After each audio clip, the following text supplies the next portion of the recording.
हरिः ఓం శ్రీ గురుభ్యో నమః.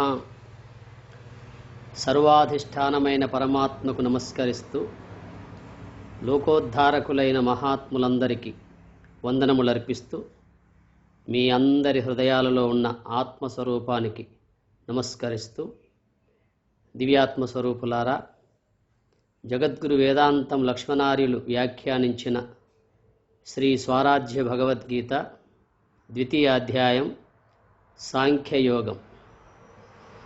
యదా సంహరతే ఛాయం కూర్మోంగానీవ సర్వశః ఇంద్రియాణీంద్రియార్థేభ్యః తస్య ప్రజ్ఞా ప్రతిష్ఠిత.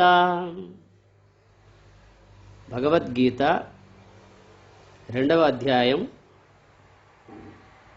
58వ శ్లోకం. యదా సంహరతే ఛాయం కూర్మః అంగాని ఇవ సర్వశః ఇంద్రియాణి ఇంద్రియార్థేభ్యః తస్య ప్రజ్ఞా ప్రతిష్ఠిత.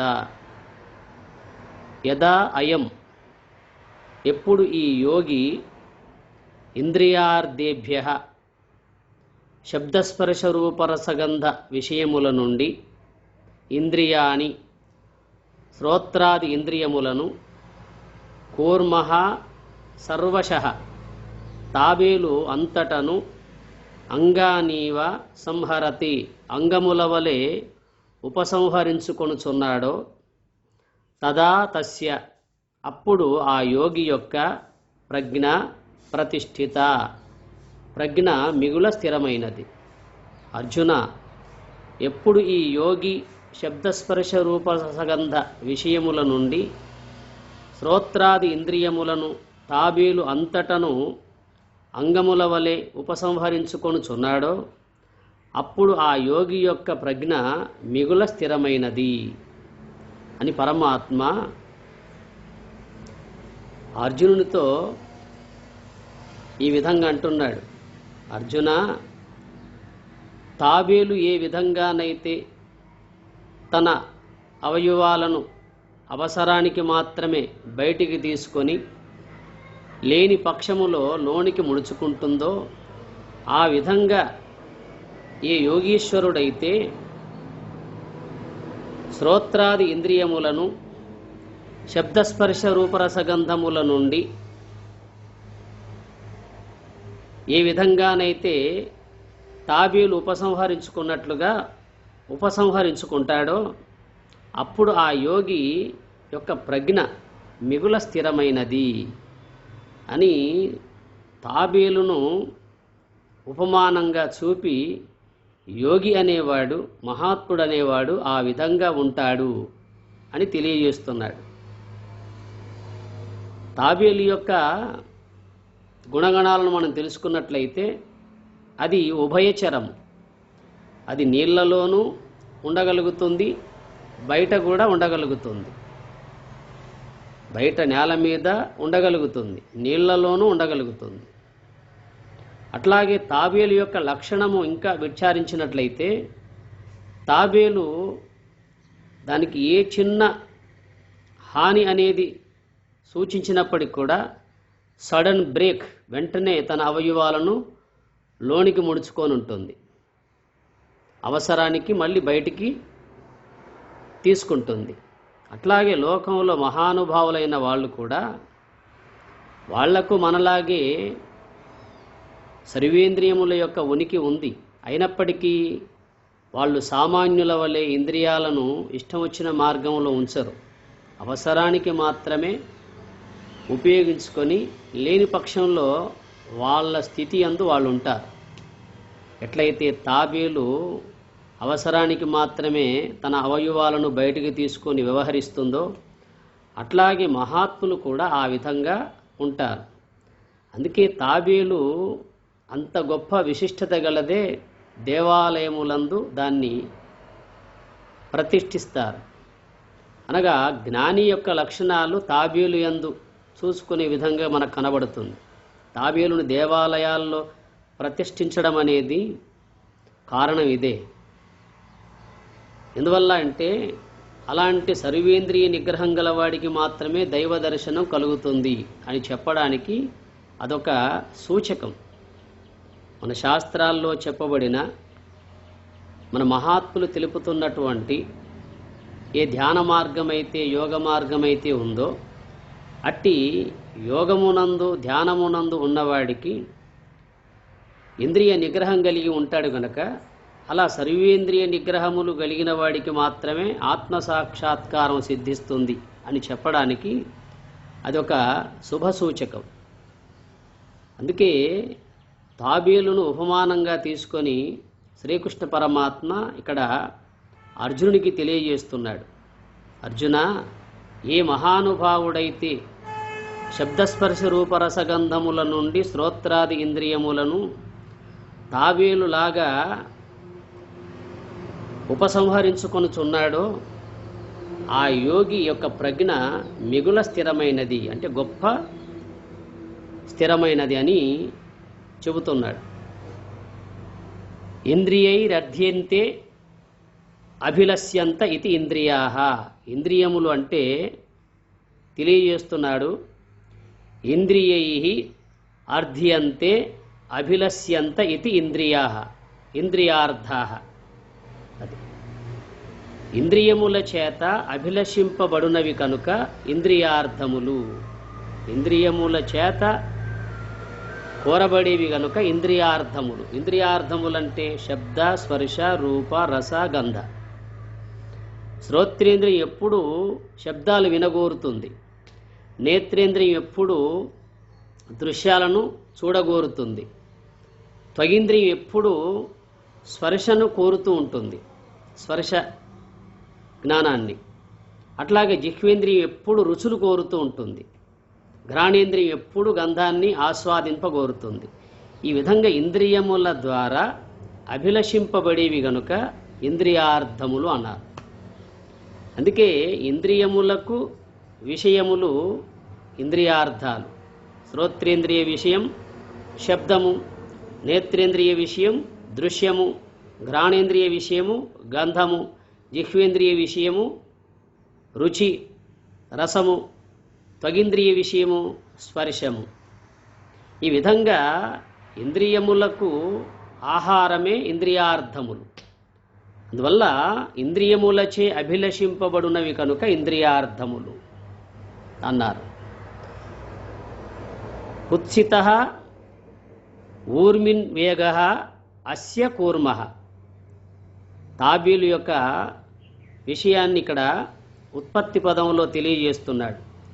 కుత్సితః ఊర్మిద్వేగః అస్య కూర్మః. కుత్సితమైన వేగము దీనికి కలదు గనుక కూర్మము అన్నారు. కుత్సితమైన వేగం అంటే స్వల్ప వేగం, అతి నెమ్మదిగా నడిచే స్వభావం దానికి ఉంది కనుక దాన్ని కూర్మము అంటారు. అనగా సర్వేంద్రియ నిగ్రహము కలిగి ఉండుట అని అర్థం.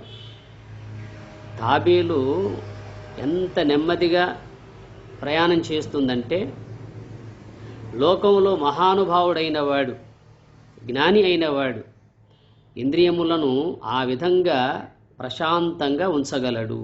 దేనికి తొందరపడకుండా, దేని యందు ప్రమేయం చెందకుండా ఉండగలుగుతాడు కనుక సర్వేంద్రియ నిగ్రహం కలిగి ఉంటాడు. అందుకే తాబేలు వలె ఏ మహానుభావుడైతే శ్రోత్రాది ఇంద్రియములతో ఈ శబ్దస్పర్శ రూపరసగంధములను తొలగించుకొని ఉండగలుగుతాడో అతడే స్థిరమైన ప్రజ్ఞ గలవాడు, అతడే స్థితప్రజ్ఞుడు అని తెలియజేస్తున్నాడు. విషయములలో సుఖమున్నదని భ్రమించిన మనస్సు ఇంద్రియముల వెంట పరిగెత్తుచుండును అన్నారు. విషయముల యందు సుఖమున్నదని భ్రమించిన మనస్సు ఇంద్రియముల వెంట పరిగెడుతూ ఉంటుంది. విషయాలలో సుఖముందని భ్రమించే వాళ్ళంతా అట్లాగే పోతారు. ఎందువల్ల అంటే విషయాలలో సుఖము లేదు, పైపెచ్చు విషం ఉన్నది. ఎందువల్ల అంటే విషయాలు విషము కన్నా ప్రమాదమైనవి. అందుకే విషయాలలో సుఖమున్నదని భ్రమించే అటువంటి మనస్సు ఎప్పుడు ఇంద్రియముల వెంట పరిగెత్తుతూ ఉంటుంది. బ్రహ్మానందము నొందిన మనస్సు ఇంద్రియముల వెంట పోక ఉపసంహరింపబడును. అది విషయానందముతో కూడుకొని విషయములలో సుఖముందని భ్రమించే మనస్సేమో ఇంద్రియాల వెంట పరిగెడుతుంది. బ్రహ్మానందము నొందిన మనస్సు ఇంద్రియముల వెంట పోక ఉపసంహరింపబడుతుంది. ఉపసంహర అంటే దాని యొక్క ఉనికిని కోల్పోయి ఉంటుంది.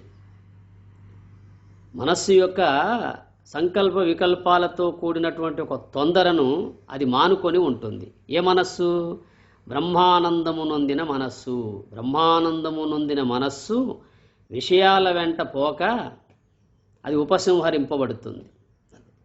అందుకే వేమన్ అన్నాడు, పొంకమైన మనసు పోనీక సర్వేషు వంక నిలుపు వాడే వంశపరుడు, వంక నిలుపకున్న వచ్చు నా పదవులు విశ్వదాభిరామ వినురవేమ అన్నాడు. పొంకమైన మనసు పోనీక వంక నిలుపు వాడే వంశపరుడు, వంక నిలుపకున్న వచ్చు నా పదవులు విశ్వదాభిరామ వినురవేమ. పొంకమైన మనసు అనగా బ్రహ్మనిష్టలో ఉన్న మనసు విషయాల వెంట పోనీక, ఈ శబ్దస్పర్శ రూపరసగంధాది ఏ విషయాల వంక పోనీక వంక నిలుపు వాడే వంశపరుడు. ఆ గురువులు చెప్పిన వంక, ఆ గురువులు చెప్పిన మార్గంలోనే నిలిపినవాడు వంశపరుడు. ఆ వంశములో వాడు గొప్పవాడు. వంక నిలుపకున్న వచ్చు నా పదవులు విశ్వదాభిరామ వినురవీమ. శాస్త్రములు విధించిన ప్రకారముగా మహాత్ములు చెప్పిన ప్రకారముగా ఆ వంక నిలపకపోతే వాడికి ఆ కైవల్యమనే దివ్య పదము లభిస్తుందా అన్నారు. అందువల్ల పొంకమైన మనసు పోనీక సర్వేషు వంక నిలుపు వాడే వంశపరుడు, వంక నిలుపకున్న వచ్చు నా పదవులు విశ్వదాభిరామ వినురవీమ అన్నారు. అందువల్ల విషయముల యందు సుఖమున్నదని భ్రమించిన మనస్సు ఎప్పుడు ఇంద్రియాల వెంట పరిగెడుతూ ఉంటుంది. బ్రహ్మానందము నొందిన మనస్సు విషయముల వెంట పోక అది ఉపసంహరింపబడుతుంది. అందువల్ల తాబేలు తన అవయవములను తన ఇష్టానుసారముగా లోనికి తీసుకొనుచు బయటకు విడుచుచున్నదో అట్లే ఏ యోగి విషయముల నుండి ఇంద్రియములను తన ఇష్టానుసారముగా ఉపసంహరించుచున్నాడో ఆ యోగి స్థిరమైనటువంటి ప్రజ్ఞ గలవాడు అని తెలియజేస్తున్నాడు. ఎంత గొప్ప విషయం మనకు భగవద్గీత సందేశం ఇస్తుందంటే, ప్రతి సాధకుడు ఏ ఒక్క విషయాన్ని విస్మరించకుండా ఆలకించి అంతర్ముఖ వృత్తిలో ఉండే విధంగా మనకు బోధపడుతుంది. అందువల్ల కూర్మమఖిల అవయవముల గుదియముడుచు, కూర్మమఖిల అవయవముల గుదియముడుచు మార్కినే యోగి ఇంద్రియ మానసముల సమరమరలించు ఇంద్రియార్థముల వలన ఆతడాత్మస్థిత ప్రజ్ఞుడగు మహాత్మా అని శ్రీరామచంద్రుడు ఆంజనేయ స్వామికి తెలియజేస్తున్నాడు. కూర్మమఖిల అవయవముల గుదియముడుచు మార్కి నే యోగి ఇంద్రియ మానసముల సమరమరలించు ఇంద్రియార్థముల వలన ఆతడాత్మస్థిత ప్రజ్ఞుడగు మహాత్మా. ఓ బుద్ధిశాలి ఆంజనేయ, యోగి అయిన వాడు తాబేలు సర్వావయవములను లోనికి ముడుచుకున్నట్లు చిత్తేంద్రియములను వాని వాని విషయముల నుండి మరలించునో అతడే స్థితప్రజ్ఞుడయా అని చెబుతున్నాడు. యోగి అయిన వాడు తాబేలు ఏ విధంగానైతే తమ అవయవములను లోనికి ముడుచుకొని వ్యవహరిస్తుందో అట్లాగే చిత్తేంద్రియములను వాని వాని విషయముల నుండి మరలించిన వాడు ఎవరైతే ఉన్నారో వాళ్ళే స్థితప్రజ్ఞుడు అని చెబుతున్నాడు. చిత్తము, ఇంద్రియములు. చిత్తం అంటే ఆ దైవధ్యానములో ఉంచగలిగి నిరోధించబడే చిత్తము. యోగ చిత్త వృత్తి నిరోధ అన్నారు. చిత్తములో వృత్తులన్నీ నిరోధించగలగడమే యోగం అన్నారు. అందుకే ఆ చిత్తమును అట్లాగే ఇంద్రియములను కూడా వాని వాని వ్యాపారముల నుండి మరలించువాడు. సమరము అంటే యుద్ధం. ఇంద్రియాల యొక్క విధాయకం కానీ చిత్తము యొక్క విధాయకం కానీ మనం బాగా చూసినట్లయితే, ఇంద్రియాలేమో విషయాలు అనబడే వీధుల్లో పరిగెడుతూ ఉంటాయి, చిత్తమేమో గ్రహించి జ్ఞాపకం చేసుకుంటూ ఉంటుంది, పూర్వం మర్చిపోయినవన్నీ గుర్తుకు తెచ్చుకుంటుంది. ఈ విధమైనటువంటి ఒక సమరం కలిగి ఉంటాడు సాధకుడు అప్పుడు. అందువల్ల సమరమరలించు ఇంద్రియార్థముల వలన అతడాత్మస్థిత ప్రజ్ఞుడగు మహాత్మా అని చెప్పారు.